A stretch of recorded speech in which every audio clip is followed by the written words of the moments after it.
Hello, I'm Giacomo Gates. I'm happy to do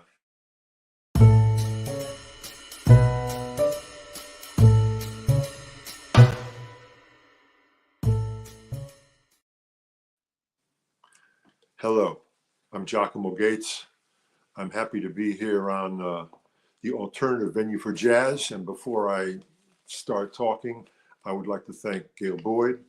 I would like to thank Scott Thompson, my consigliere Chris O'Dowd, and the record company Savant Records on jazzdepot.com. And I'm happy to be here. I was told I could talk about just about anything. I'll probably leave alone space travel and brain surgery, but I'm open to just about anything else. I'm happy that on January 28th, Savant dropped my 5th release with them called You Dig. The concept is there are 18 songs on the CD. Every one of them have the word you in the title. All of the songs are about you. And they're kind of in the order of chapters in a book, from meeting someone to falling into like and infatuation and maybe heavy like and into love, and the whole gamut of a relationship, perhaps all the way to you've changed, you're blasé. Since I fell for you, you never missed a water till the well runs dry, and I've got news for you. So it's a fun record, great trio. Tim Ray on piano, John Lockwood on bass, James Latini on drums, a wonderful Hartford trio that I've worked with for at least 15 years when I work up in the Boston area. And we did a few other dates together, and I've had the opportunity to record with them, and hence You. It's doing pretty well as far as keeping track goes. It's number 8 on National Jazz Playlist. And I was told to maybe suggest a little bit of bio and how I got turned on to this music that's called jazz. I grew up in a family that played classical music on the record player. And my father played a violin. He played pretty well. He didn't play for a living. I took guitar lessons starting at the age of 8. And the guitar instructors that I had were jazz players. So I got turned on to the Great American Songbook. And I also, at the age of 8, I was brought to a tap dancing class to take tap dancing lessons, which I didn't necessarily have eyes for, but I was 7 or 8. I didn't have much decision in it. And I probably took tap dancing lessons for 3 or 4 months, and they were going to have a recital. And I said, listen, I really don't want to dance. And the instructor said, well, if you don't dance, you're going to have to sing. So I sang Pretty Baby. Everybody loves a baby. That's why I'm in love with you. With about 6 or 8 other 9 and 10-year-olds tap dancing behind me. Well, that was the first gig. And then I took guitar lessons, and I ended up in my teens playing in a wedding band. And when I was 16, 17 years old, when you played in a wedding band, you played the Great American Songbook. So I became familiar with Gershwin, Cole Porter, Harold Arlen, Irving Berlin, and on like that.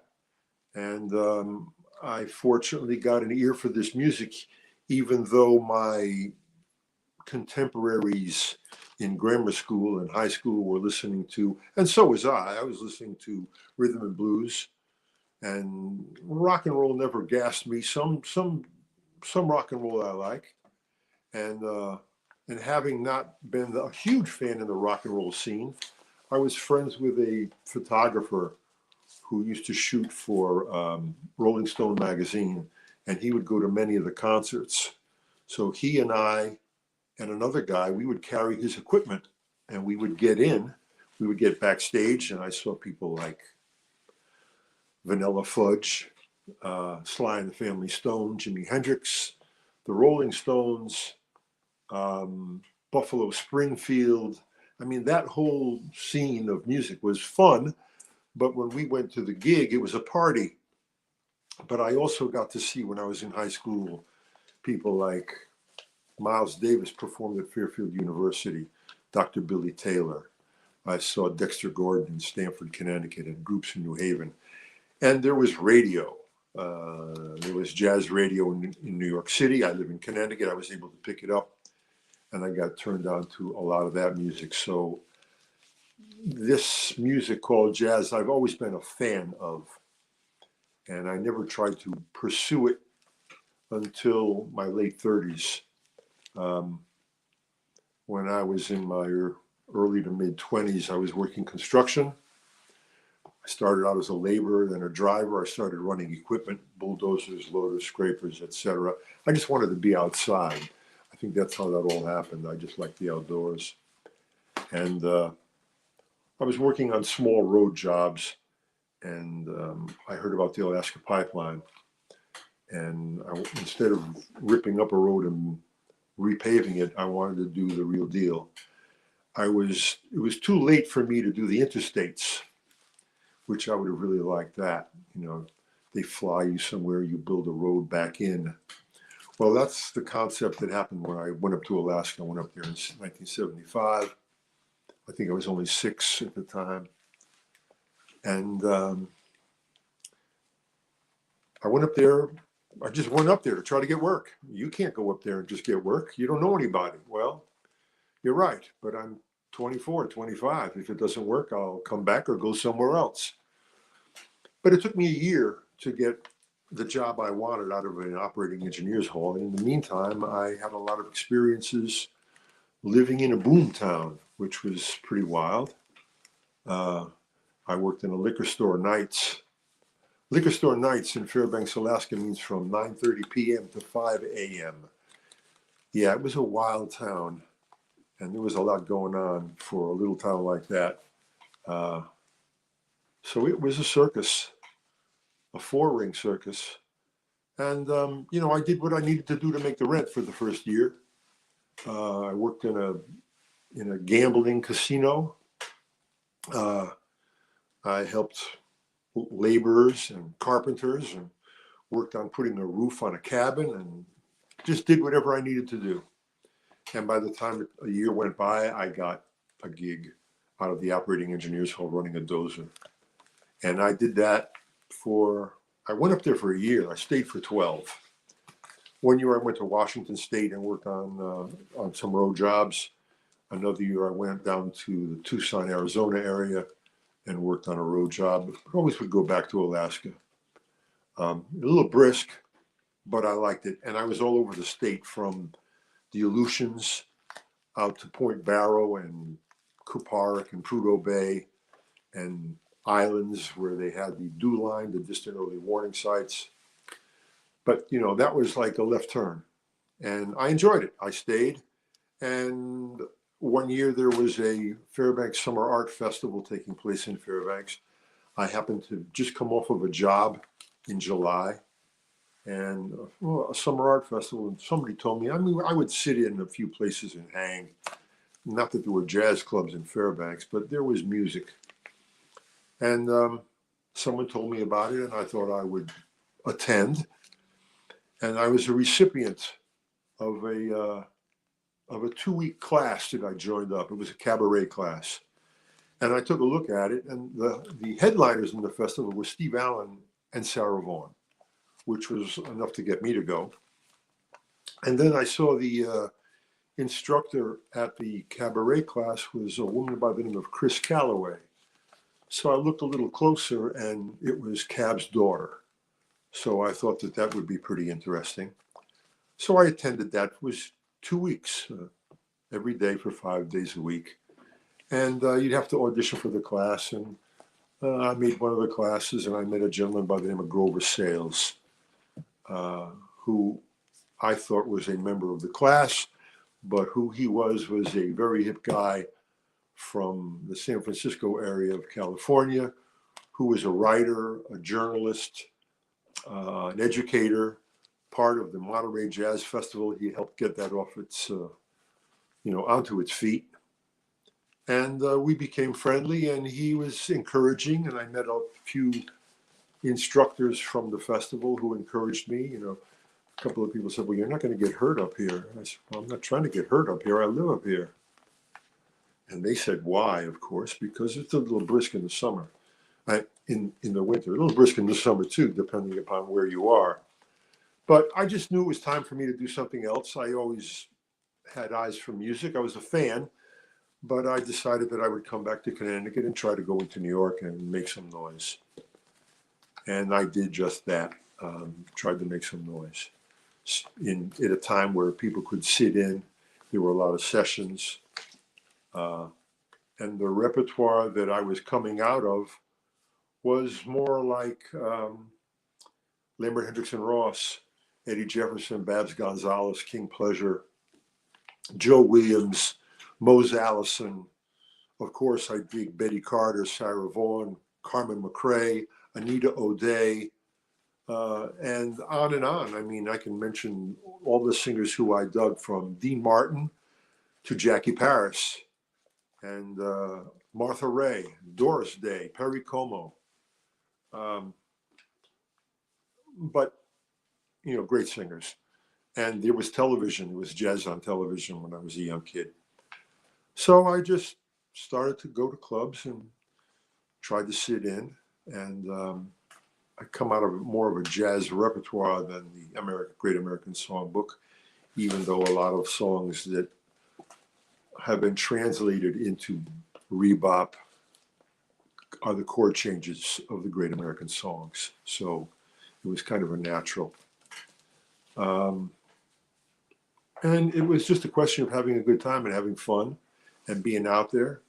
And one thing led to another. My first record was on DMP Records. It was an audiophile recording company in Norwalk, Connecticut, in Stamford, Connecticut, that heard me in a club in Norwalk, and they said, let's do a record. And that led to another record, trying to get records. I mean, it's not like the phone was ringing, hey, would you like to do a record? But I have always been a fan of this music. And I wasn't a rock and roll singer. I wasn't a rhythm and blues singer. I sang for the fun of it, for the interest in it. And I was always a fan of the beboppers. And when I say the beboppers, I mean Dexter Gordon played beautiful ballads, but he was a bebopper. So James Moody played beautiful ballads. So did Lester Young. Well, Lester was probably pre-bebop, but it's the same language. So I'm interested in the music. A suggestion was said to me, can you tell a story about someone who was a legendary musician who gave you some insight or a suggestion? Well, I was at probably one of the old IAJEs, and they were first held in Boston and New York, and then they started to really go national, from Canada to Louisiana to California, Long Beach, and all over. But I remember Max Roach talking, and I met Max Roach in Amherst, Massachusetts, when I went up there for a week for a jazz clinic. And the instructor was Sheila Jordan, the vocal instructor. But Max was saying that he was probably 18 or 19 years old, and he got a call to do a last-minute date for Lester Young. And he was pretty confident that he could make it because he'd been listening to all those records, and he had Joe Jones's stuff down. So he showed up and he did the date. And when it was over, he said to Lester Young, he said, Mr. Young, was everything okay? And he said that Prez said to him, it was crazy, baby, but if you want to join the throng, you have to sing your own song, which sunk in and was funny and valid. So you have to listen to a whole lot of people to learn the language. and hopefully be influenced by the best of the best. But you have to eventually get to you, whoever that may be, because you might as well be you because everybody else is taken. So it just, it's you have to me, the definitive people are the people that have attracted me. And so, be yourself, I guess, is the answer to that one, the long and the short. I was told that I had 30 minutes. The problem probably could be is cutting it down to 90 because I've been told I'm a little long-winded. I'd like to talk a little bit about the recording. I'm going to be doing a couple of dates, and I'm going to probably do part of the recording because the recording itself, like I said, is like chapters in a book. And I never can really do a set list because the energy in the room really decides as to what's happening, for me anyway.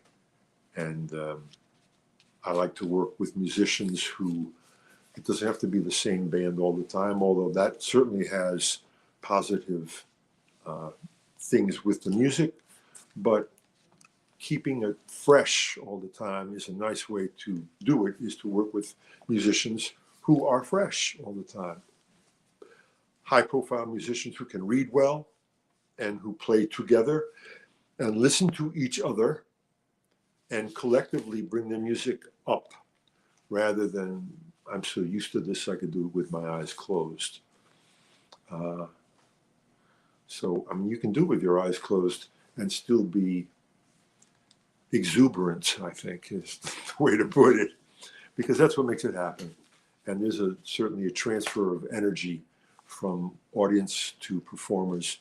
And even on the bandstand, the rhythm sections can lift one up and really make it happen. So a few dates with people a couple of people who I've never met before, some people who I've worked with, and a couple of dates, hopefully, to be able to do with the rhythm section from the record, because those cats are always a ball. Are there any questions? I was told that there's going to be some kind of a way to reach out with questions, maybe via Facebook. And if somebody does ask something, if I have a valid answer, I will respond.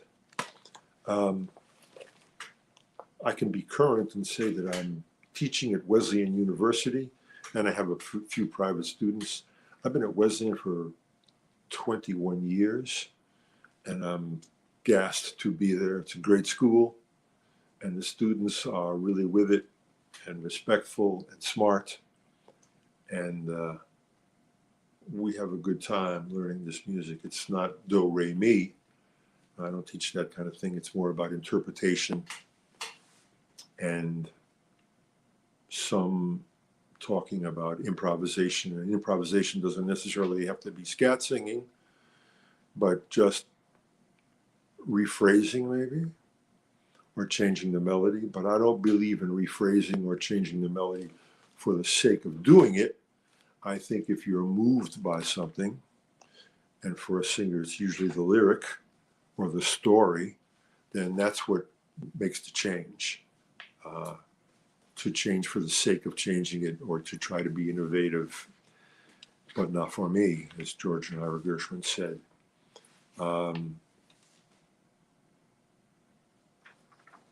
Notes, notes, B flat, F. And I like to connect music. For instance, the song by Irving Berlin, In Walked Bud. Yeah, the song by Irving Berlin is Blue Skies, and Thelonious Monk took Blue Skies and turned the melody around a little bit, changed the bridge, and called it In Walked Bud.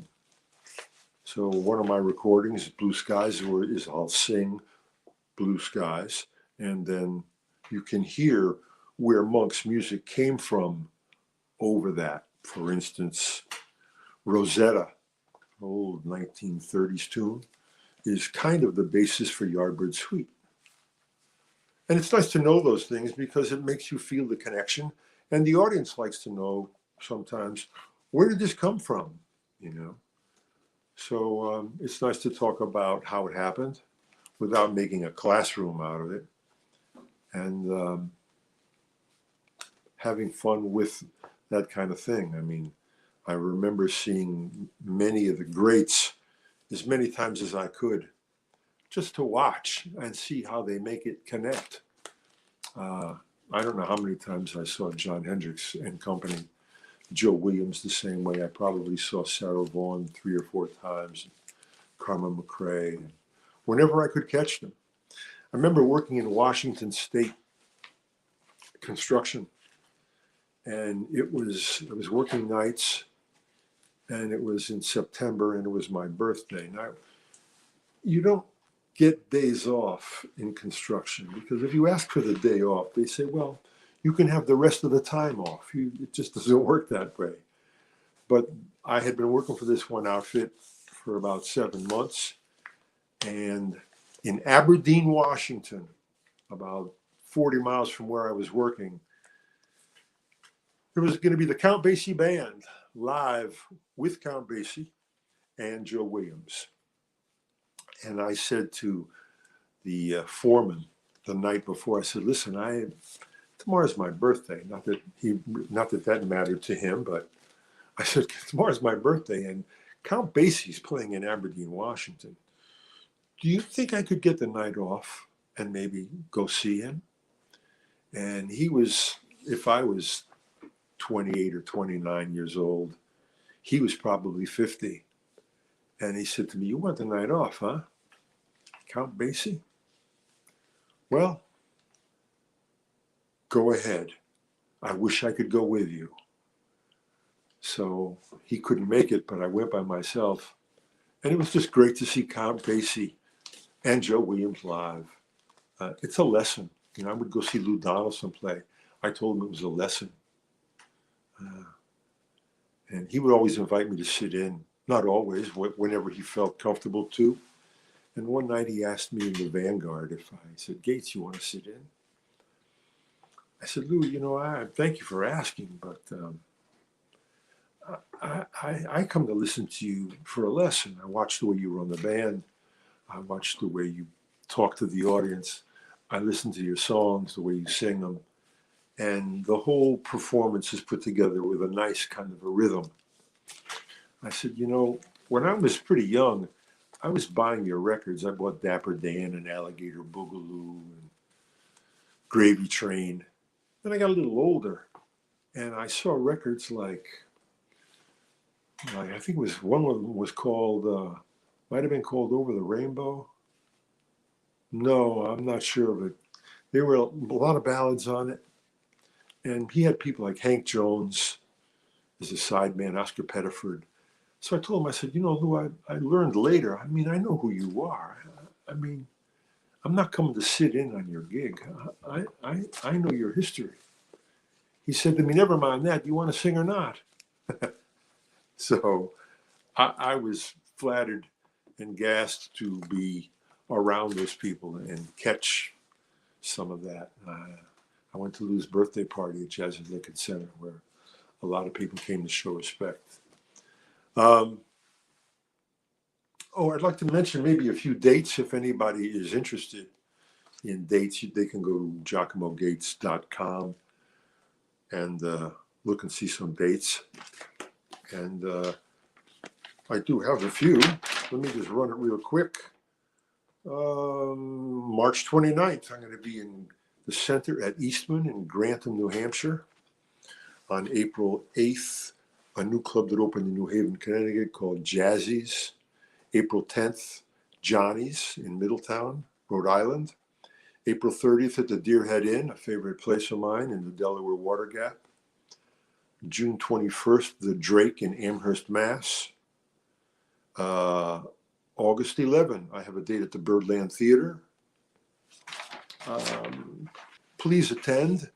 Bring 40 or 50 friends. And like that. It's always, you know, we're up to have a good time and have a crowd. And I think hopefully that the audiences will be able to relax and the pandemic will have slowed down a little bit. Yeah, my record is currently number 8 on the Jazz Week playlist. I'm knocked out by that, by Savant and Michael Herzon and Scott Thompson are working on that. Much appreciated. And you know, when the phone rings, it makes me happy. Unless it's the guy next door saying to, like, you know, cool it out on the partying. But that's not happening that much either. But it's I wouldn't be doing this if it was. I don't do anything if I don't have a good time. I mean, when I was working construction, I had a great time. I loved it. I liked being outside. I still like being outside. I think outside is like right out here. And I'll just wait for it to get a little warmer. But for the folks who have checked this out, I believe this live, and I think if it's not live, it'll be viewed later. And thanks again to Gail Board for having me. And you know, I hope the audio has been on all this time. I guess it is. Right? I'm not getting any like flashes or anything like that.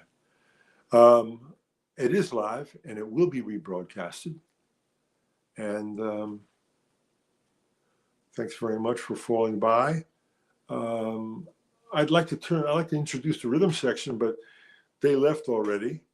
But I don't do lip syncing. Sometimes I do. But I hope you had a few laughs. And for everyone who came by, thank you very much. And I'm gone for now. Bye.